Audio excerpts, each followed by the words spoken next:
Saya Pendeta HKBP Resort Parulian Litong Nihuta menyapa Bapak Ibu serta saudara-saudaraku sekalian dimanapun saat ini berada. Salam sejahtera bagi kita semua. Sebelum kita mendengar dan merenungkan firman Tuhan, marilah kita berdoa.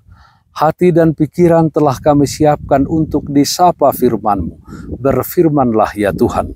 Amin. Firman Tuhan yang menjadi sumber kekuatan dan sukacita bagi kita dalam melaksanakan aktivitas kita di akhir pekan ini.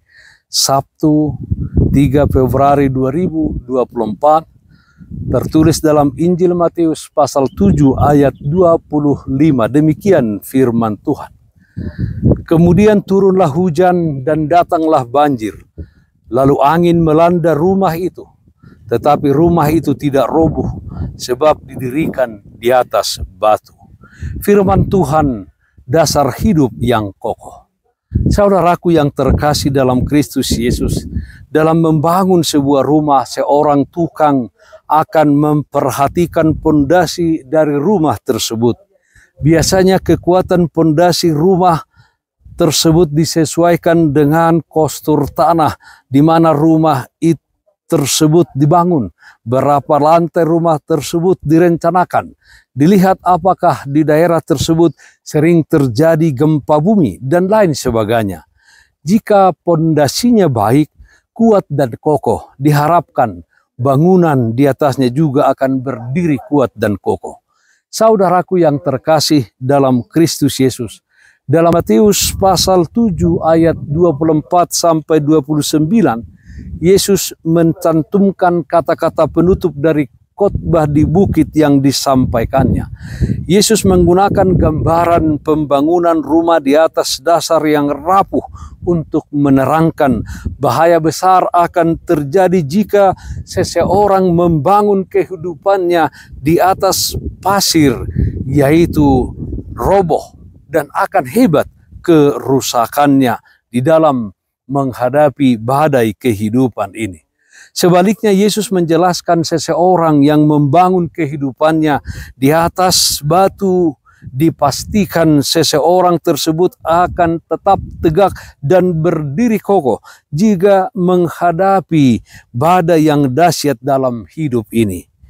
Perbedaan antara membangun di atas pondasi yang kokoh dan dasar yang rapuh terletak pada apakah kita melakukan perintah Kristus atau tidak. Jadi pertanyaannya bukan apakah kita mendengar firman-Nya atau tidak, melainkan apakah kita melakukan firman-Nya atau tidak di dalam kehidupan kita ini. Saudaraku yang terkasih dalam Kristus Yesus, Yesus menasihatkan kita supaya tidak berhenti hanya sebatas mendengar saja, melainkan harus dilanjutkan dengan melakukannya, mempraktekkannya dalam hidup sehari-hari. Yakobus pasal 1 ayat 22 mengatakan, "Tetapi hendaklah kamu menjadi pelaku firman dan bukan hanya pendengar saja, sebab jika tidak demikian, kamu menipu diri sendiri." Kehidupan yang dibangun di atas dasar yang kuat di dalam Kristus, mendengar dan melakukan firman-Nya di dalam kehidupan sehari-hari, atau menjadi pelaku firman Tuhan, akan kokoh dari segala situasi. Kita tidak akan gampang goyah ketika angin ribut, badai hujan dan banjir, yaitu pergumulan hidup datang menghampiri kita. Hidup kita bukanlah ditentukan oleh pengalaman, kekayaan, pendidikan, status, dan sebagainya, melainkan oleh di atas dasar apa kita membangun hidup kita di tengah-tengah dunia ini. Firman Tuhan, dasar hidup yang kokoh. Amin. Mari kita bernyanyi dari buku Wende 281 ayat 7, Martua dona marhaposan. Ipe hapor sea ibana burjuma ula tohapni ihuton matok tong hatana haposi panupa nai nama kapusi Tuhani nasohea tartadingi. Marilah kita berdoa. Terpujilah namamu ya Allah Bapa di dalam surga. Kasih setia Tuhan senantiasa menyertai dan memelihara kami. Ya Tuhan, kiranya hidup kami hanya di atas firman Tuhan. Kami hidup hanya untuk melakukan kehendak-Mu, sehingga kami menjadi umat-Mu yang kokoh, yang kuat di dalam menghadapi setiap pergumulan hidup di tengah-tengah dunia ini. Ya Tuhan, kami berdoa yang sakit dimanapun saat ini berada, Tuhan berikan kesembuhan.